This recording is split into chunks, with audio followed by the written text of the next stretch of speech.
Hello everyone.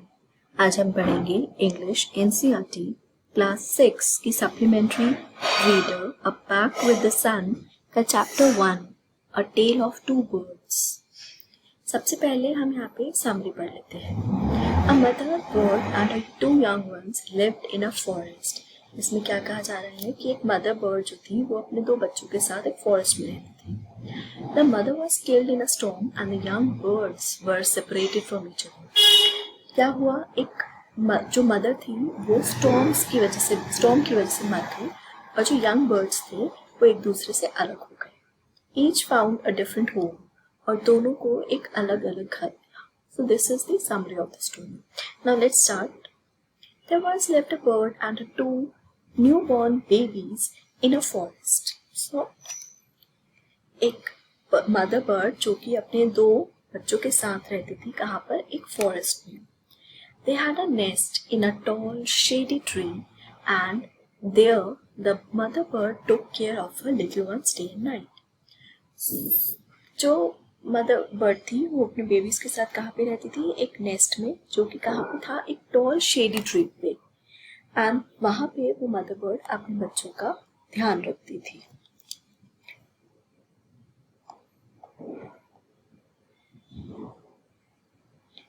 One day there was a big storm. There was thunder, lightning and rain.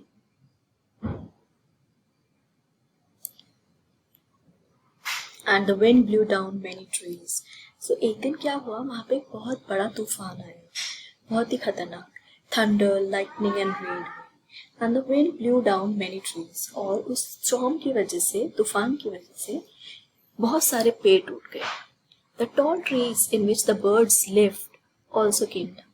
और जो बहुत ऊंचा सा पेड़ जिसमें वो बर्ड अपने बच्चों के साथ रहती थी वो भी टूट गया। A big heavy branch hit the nest and killed the bird.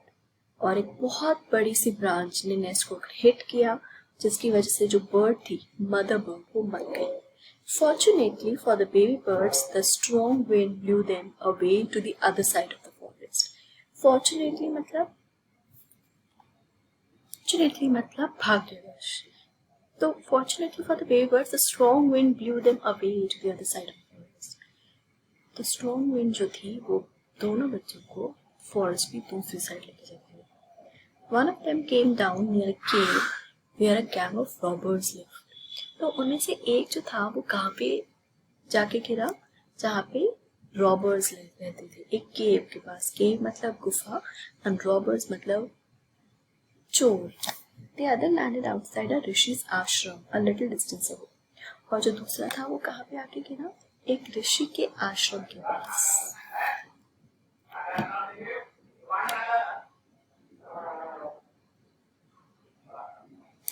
Days passed and the baby birds became big birds. बहुत दिन बीत गए और जो baby birds थे वो big birds बन गए। One day the king of the country came to the forest to hunt. एक दिन क्या हुआ, जो किंग था उस कंट्री का वो फॉरेस्ट में आया to hunt, शिकार करने के लिए। He saw a deer and rode after it. उसने एक डियर देखा और उसके पीछे भागने लगा। It ran deep into the forest followed by the king. Soon the king lost his way and didn't know where he was. और क्या हुआ, वो जो डियर था वो फॉरेस्ट के बीच में चला गया और किंग जो था वो रास्ता भूल गया और उसको पता नहीं था कि वो कहाँ पे है। He rode on for a long time till he came to the other side of the forest. वो बहुत देर तक अपने घोड़े पर दौड़ता रहा पर उसको कुछ नहीं मिला और वो दूसरी साइड पे आ गया फॉरेस्ट में। Very tired by now, he got off his horse and sat down under a tree that stood near the cave. So जब बहुत थक गया किंग, उसके बाद वो हॉर्स से उतरा और एक ट्री के नीचे जाके बैठ गया जो कि एक केव के पास था। Remember the cave? Suddenly, he heard a voice cry out, "Quick, hurry up! There's someone under the tree. Come and take his jewels and his horse." तो उसने क्या आवाज सुनी कि जल्दी करो कि यहाँ पे कोई बैठा है ट्री के नीचे, आओ उसके जूल्स मीन्स ज्वेलरी ले लो और उसका हॉर्स ले लो। हरी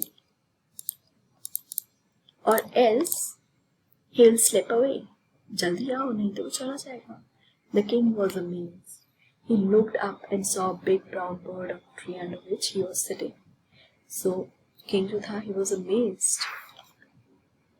Amazed मतलब वो हैरान रह गया. उसने ऊपर देखा तो उसने क्या देखा कि एक ब्राउन बर्ड है जो कि ट्री पे बैठा हुआ है. उस ट्री के ऊपर बैठा है जहाँ पे किंग बैठा हुआ था. He also heard faint noises issuing from the cave. He quickly got onto his horse and rode away as fast as he could. So जल्दी से उसने क्या किया, उसने आवाजें सुनी केव के अंदर से भी. वो एकदम से उठा, अपने हॉर्स पे बैठा और वहां से जल्दी से भाग गया.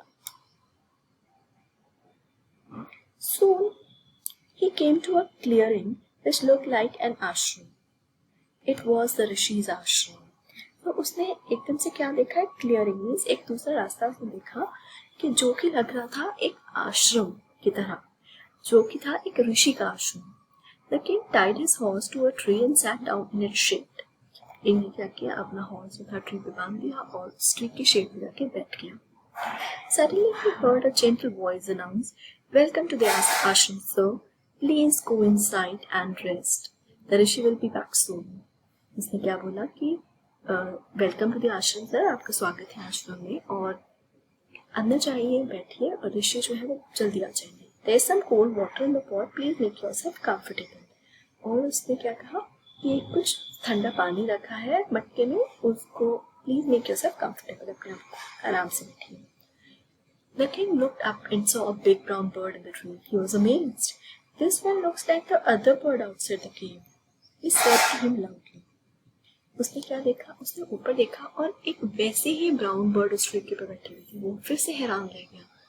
वो क्या कहता है अपने आप से कि ये बर्ड तो बिल्कुल वैसे ही लग रही है जैसी उसने केव के बाहर देखी थी. You are right, sir, answered the bird. और उस बर्ड ने क्या आंसर किया, आप सही हैं, आप बिल्कुल सही हैं sir. He was my brother, but he has made friends with robbers. वो मेरा भाई ही है और उसने रॉबर्स, चोरों के साथ अपनी फ्रेंडशिप करी है. He now talks as they do. He doesn't talk to me anymore. Just then the rishi entered the ashram. और क्या किया, उसने बोला कि जो वो मेरा भाई है वो वैसे ही बोलता है जैसे कि वहाँ रॉबर्स बोलते हैं. वो मुझसे अब बात नहीं करता. और तभी ऋषि जो है वो आ जाते हैं आश्रम में. Welcome sir, he said to the king. Please come inside and make yourself at home. ऋषि क्या कहते हैं कि आइए सर, आइए अंदर आइए और आप अपने आप को घर जैसा समझिए. यहाँ पे You look tired. Rest for a while, then you can share my food. आप थके हुए लग रहे हैं, आप कुछ देर आराम करिए और फिर हम खाना खाएंगे. The king told the rishi the story of the two birds and how each had behaved so differently, though they looked alike. So अब king ने ऋषि को उन दोनों बर्ड्स की स्टोरी बताई कि दोनों बिल्कुल एक जैसे लगते हैं पर बिहेव सो डिफरेंटली, बिल्कुल उल्टा बिहेव करते हैं. The forest is full of surprises, he said. So किसने कहा ये, किंग ने. The holy man smiled and said, after all one is known by the company one keeps. So the holy man means the ऋषि ने क्या कहा कि One is known by the company one keeps. This is the most important line in the whole story. कि एक आदमी वैसा ही behave करता है जैसी उसकी कंपनी होती है. That bird has always heard and talked to robbers. वो वाला जो bird है वो हमेशा robbers के साथ रहा है. He imitates them and talks about robbing people. वो imitate करता है. Imitate means उनकी नकल करता है और हमेशा चोरी करने की बात करता है. This one has repeated what he has always heard. ये वाला जो है, जो आश्रम के बाहर है, वो हमेशा वो ही बोलता है जो उसने हमेशा सुना है. He welcomes people to the ashram. वो लोगों को आश्रम में वेलकम करता है. Now come inside and rest. I'll tell you more about this place and these birds. अब आइए अंदर आ जाइए, मैं आपको इस जगह के बारे में और बताता हूँ और इन बर्ड्स के बारे में भी. Friend, what is the moral of the story? One is known by the company one keeps. That you should always make friends with the people who you think are good people. जैसी company आपको चाहिए आप वैसे ही friends बनाएंगे, या फिर आप कह सकते हैं जैसे आप फ्रेंड्स बनाएंगे आपकी कंपनी भी वैसी ही होगी, आप बातें भी वैसी ही करेंगे. Hope this chapter is clear to you. अगर आपको इस चैप्टर के क्वेश्चन आंसर्स भी चाहिए तो please write to me, comment like, share and subscribe my channel. Thank you so much.